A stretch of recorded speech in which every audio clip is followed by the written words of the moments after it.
Hello, good afternoon. Michael Wynn, Chief Digital Officer of Digital Ops, a division of RB Oppenheim Associates. Welcome to the Digital Marketing Podcast and video series where we talk about digital marketing strategies to help grow your business. Today, I want to talk about the 9 core components of business growth marketing in 2020. You know, it was interesting. I've had a couple of meetings back to back at the beginning of the year. A lot of companies are really interested in figuring out how to grow their company in 2020. They're not happy with the results that they've been getting, that they got in 2019 or 2018, and they're trying to think about different ways to approach things. And I'm excited about that. I'm excited about the idea that businesses are really questioning the status quo. They're questioning, are the things that we've been doing getting us the results that we're looking for? Are those things going to help us, move the needle, whether it's in sales or, new client acquisition? What are we doing, and is it working? And if not, what are we going to do in 2020? And how do we get started on that? So today I want to take a dive into these 9 core components. And really, it's just a recap, if you will. I mean, a lot of the stuff we've talked about before, but I think it's really contextual for me because just within the last 72 hours, I've had the great opportunity to meet with a couple of businesses. One was a local business in my local market that's trying to reach local people.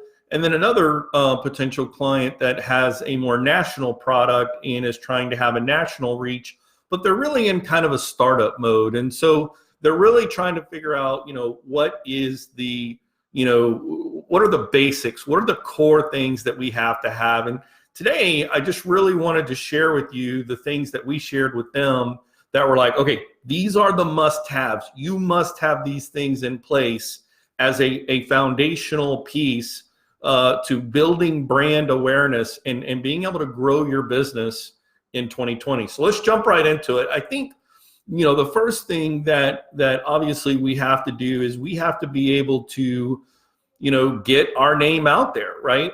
We have to have brand awareness, because if you're trying to grow your business, it means there is a large part of the market that has no idea who you are, or is just completely, lost when it comes to, they need the kind of services and products that you offer. They don't know who you are.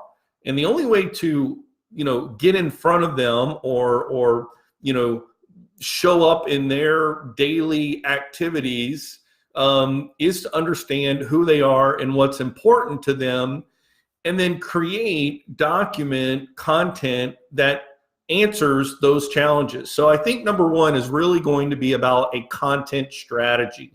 What are you going to do? What is going to be the core content? And so giving the advice and talking with our clients and prospects, I think the 3 things that we really talk about is identify if you have a pillar piece of content, meaning, do you have, a core set of product, values or tenets, or, do you have, maybe you're publishing a book, or, maybe you have, a core set of product feature benefits, or you have a core set of service offerings that, solve, problems X, Y, and Z for, business owners, or what that case might be. So identifying what that pillar content is. And I think the one thing that a lot of people misunderstand is they think that,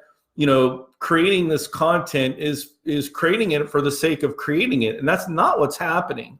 What you're actually doing is you're really just documenting the things that are the common ways that your product or service, or you as a person, help other businesses or help other professional individuals move forward and advance towards the goals that they want to achieve. So anyway, identify what that pillar content is. And if you don't have that, then you need to think about, okay, how do we create that? So for us, the pillar content that we have are the videos that we create. the ones that I get on and do these little episodes, that I try to do several times a week. And that's the pillar content for us, because it's really the bedrock of what we do and who we are and how we do it, in our approach to it in very practical ways. So, which really leads into number 2 is, okay, think about this. Think about, can you give practical problem solving illustrations or inspirations or ideas in the context of your audience's daily routine? In other words, can you reverse engineer who it is you're trying to reach, and then think about what are the daily activities that they're trying to accomplish?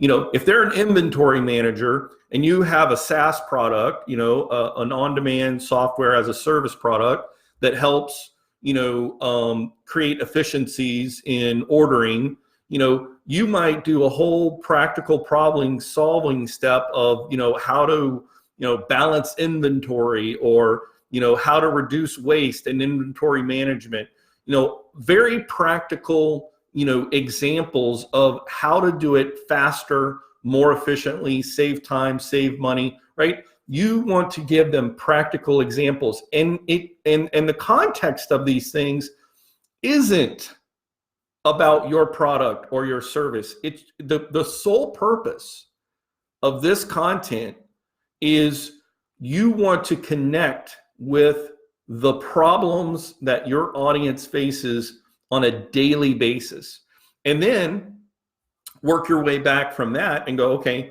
what are their goals for this year? What are their goals for the next 3 years? What are their goals for the next 5 years?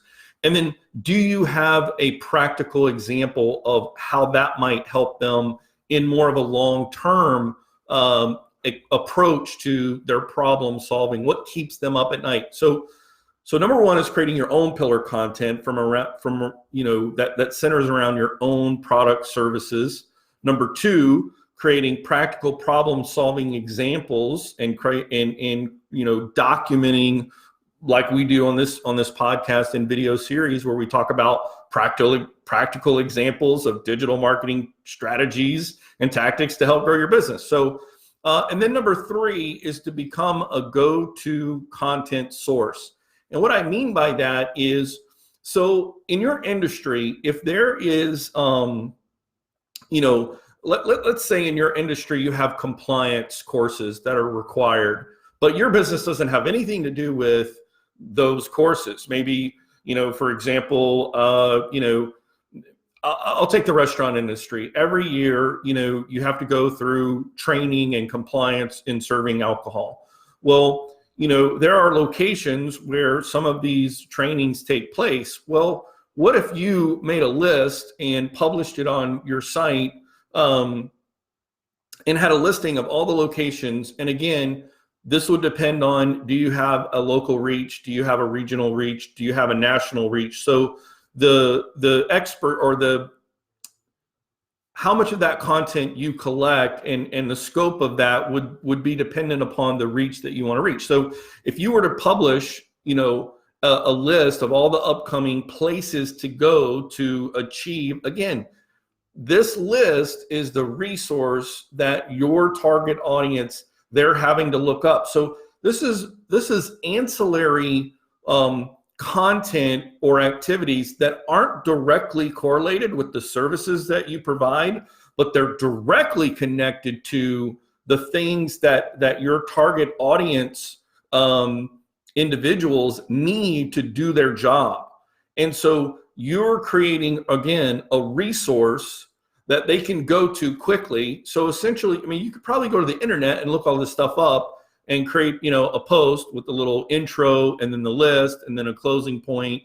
But these are just really practical examples of what you want to do. Now, these 3 sort of content material sources, we talked about pillar content, practical problem solving examples, and becoming a go-to resource center. Those 3 things make the assumption that your website has the ability to post articles and categorize them based on category and topic. So assuming that's the case. And again, I think it's interesting. A lot of first-time companies or startup companies, they're on a shoestring budget. I get it. They run out there and grab a Wix website because it's super easy to, publish that content. That's okay for a starter set. The problem with the content architecture, in other words, the way it builds upon itself, is not conducive that if someone was trying to search for that list of classes for those courses, continuing education, or whatever the criteria might be, that particular platform isn't itself really lends itself to performing well when it comes to getting the attention of the search engine. So using a platform like WordPress and being able to use the blog category mechanism is really important. And we're going to dive into that in a minute when we get into some of the other points that I want to make very quickly here. So number 4, or kind of the next segment. So the first segment we talked about is really about the content material sources. Now I want to talk about the content format. Guys, the fact of the matter is that we like to consume content, and we do it in 3 basic ways. And you need to figure out a way to have your content available in those 3 basic ways. We either read it, we either watch it, or we listen to it. It's really simple. But many businesses usually they do number 3 or 1, whatever order you want to think. They go to the written form because they think SEO is the way to go. And while yes, SEO is very important, we cannot underestimate the incredible value. We already know that YouTube and videos, YouTube is the 2nd most popular search engine next to Google. We know that. But the video content, why businesses don't do it is because they think they have to have this elaborate setup. They have to pay this, videographer, thousands of dollars to come in and set up this perfect environment. Guys, I have a 1 level up webcam plugged into my laptop with a nice little, accent light, and we're producing these videos. When you go on YouTube, you can see my face, you can hear my words. Right? This can be done extremely affordable, but most businesses won't do it. And I don't really know why they avoid this very basic practical thing, because I've got friends and family that know I work for a digital marketing agency, but they don't know what I do day in and day out. So again, video is so key. And then the audio that you're able to grab out of that video allows you to get to the next platform, which is skyrocketing right now, which is podcasts. So being able to take the audio out of your video content provides you with that listening platform. So, that's format, number 2. And then, so you got video, you got audio, and you got written. And of course, you can send your audio file to a site like rev.com and have it transcribed, and then you've got the written form.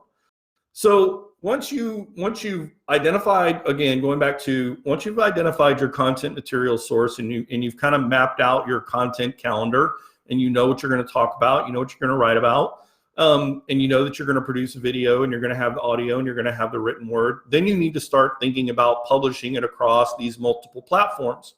And there are tools like Anchor.fm, which we use to send our podcast out to iTunes and Stitcher and Google Play and Spotify and all those types of things. And I want to encourage you, if you like what you're hearing today, I want you to definitely subscribe to the podcast. That's the one place that you can go to and grab all this great information. It's really just practical advice that we're executing successfully for our clients and helping them grow their business. But then sharing across platforms, on Facebook, on Twitter, on LinkedIn. We've talked about, people are like, well, what's the next thing? Guys, you're worried about the next thing, and you haven't even mastered the thing that's now, right? You haven't even, you're like, I asked somebody, well, how often do you post on social media? And they're like, once a month, once a week. Guys, do you know that if you really want to grow your business, that is so minuscule. Do you know the volume that you actually need to really move the needle is about 30 pieces of content a day across all these platforms. So, and it adds up really quickly. Like you could put up 4 quick tweets and 1 post on LinkedIn and a couple on Facebook, and you're like at 15 very quickly, and of course, if you're publishing some of your core pillar content and some of your other pieces into YouTube and Instagram, like you can actually get to that number very quickly.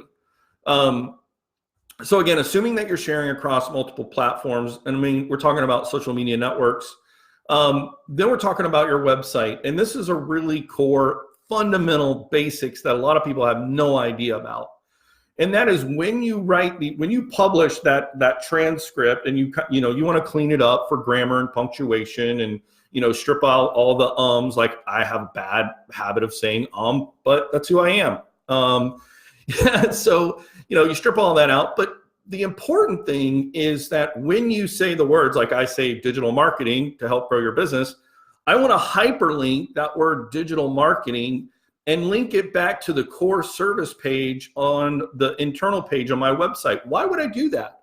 Because I'm sending a signal to the search engines that say, hey, listen, here's a brand new piece of content that's authoritative in nature, that's original content, that's over 1,200 words, and I'm linking it back to one of these static core pages of my website, and then that core page links back to my home page. So you're providing, remember how I talked about this architecture of information on your website? That is the core building blocks of a search engine optimization tenet, is publishing content that's topical, that links back to your cornerstone content of your website, and then redirects or links to your homepage. So those are the core basic tenets. If you're not doing that, you don't have you don't have the core components. And I talk to a lot of businesses that don't have that. So number 7 is, okay, now we've done all of our organic. Now it's time to pay to play. And Facebook has really made it that is the case. If you want visibility on that platform, on Instagram, if you're not posting 30 times a day, then you need to pay to play. And we know, just to give you some numbers, in the state of Florida, at minimum, if you want to reach the entire state of Florida with a basic Facebook campaign, you're going to need at least $2,000 minimum, right? And then the reason why I say that is if you literally try to go into Facebook and say, I want to spend, I want to show this ad to all the people that live in the state of Florida, and you're like, I want the budget to be, $1,000, Facebook's actually going to give you a warning that, or a label that says, sorry, you must increase your campaign spend to this amount of dollars. And that amount of dollars, I'm telling you, is $2,000. So that's really cheap, though. I mean, if you think about it, now again, how many eyeballs you're going to get, out of all of the, the billions of people that are in the state of Florida, just for example, that's the minimum. Okay. So I think that's really important that you understand that you have to have that organic content that you're posting on the platforms, but you also need to have a paid content strategy as well. Now, one of the ways that you can help to, make sure that you eliminate ad waste in your paid ad placement is to geo-target the ad placement. So you don't want a bunch of, sort of white or wasted space showing the ads that you have to people who have no interest based on a geographical location. You want to exclude those areas, right? And that makes your paid dollar much stronger when you utilize geo-targeting, and use your exclusion rules to exclude people you want to make sure they don't see your ad. And then the thing that I think, this is another thing, is people don't follow it back up with retargeting, so they spend all this money and they send people to their website, they send people to their landing page, and then they assume that that person's going to take action and click, buy now, subscribe, become a member, join, donate, whatever the call to action is, and they don't do that, and they don't circle it back around with retargeting. We all know retargeting is that, thing where you visit a website and then you go off on the internet and all of a sudden you see this image of, the boots, the glasses, or the hats, or the whatever, that you were just looking at on that other website. And then everywhere you go on an app, like that's retargeting. So having that basic paid ad strategy is super important.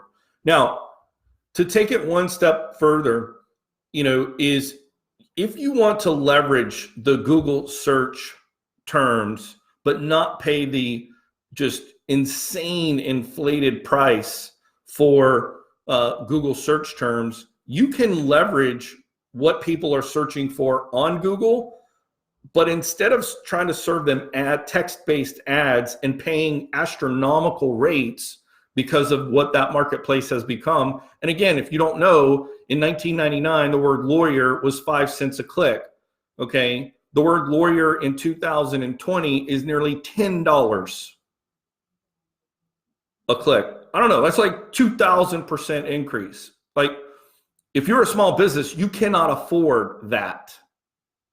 You need to be super smart and savvy with your advertising dollars. So the way you do that is you leverage the same intent behavior that they're searching for, those search words on Google search, but instead of trying to use the search platform, you use YouTube's pre-roll platform and take some of your video content that you've chopped up, take that 20-second ad, take that 20-second video, and the thing you got to be really careful about here is you literally have about 4 seconds to connect with someone. I see ads all the time on pre-roll that are done horribly, that they don't even state the problem up front. Like, they just come out of the gate so slow, and they come out of the gate without connecting with either how you're solving my problem or that you know what my problem is.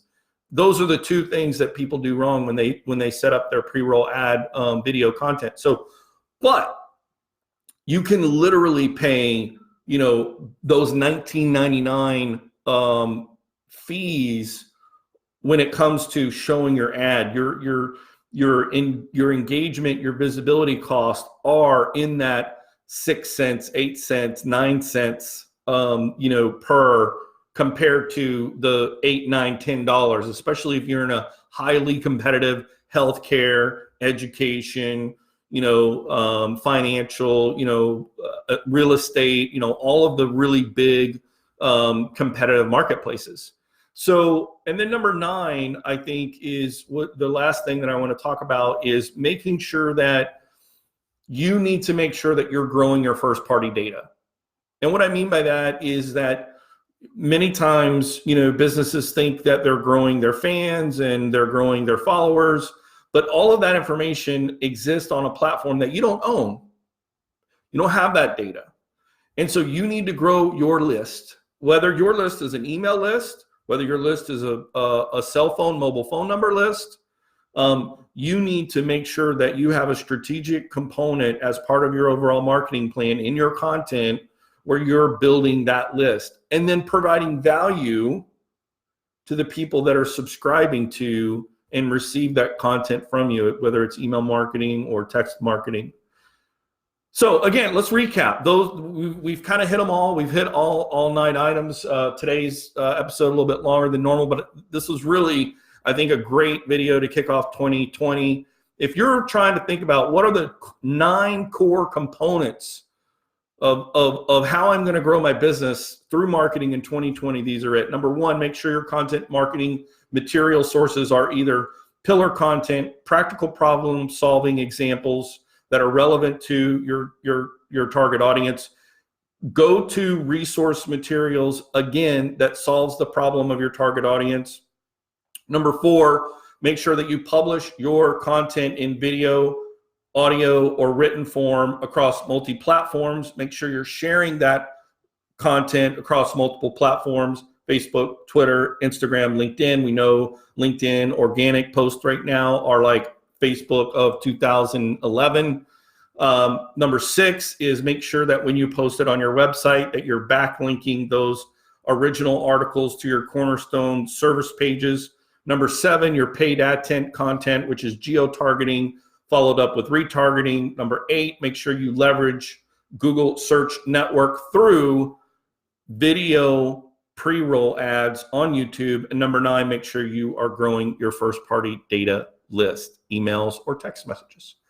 Guys, thank you so much for tuning in today. I hope you've enjoyed today's episode, and I hope that you will tune in again when we talk about digital marketing strategies and tactics to help grow your business. My name is Michael Wynn. Join us next time. Thanks for tuning in.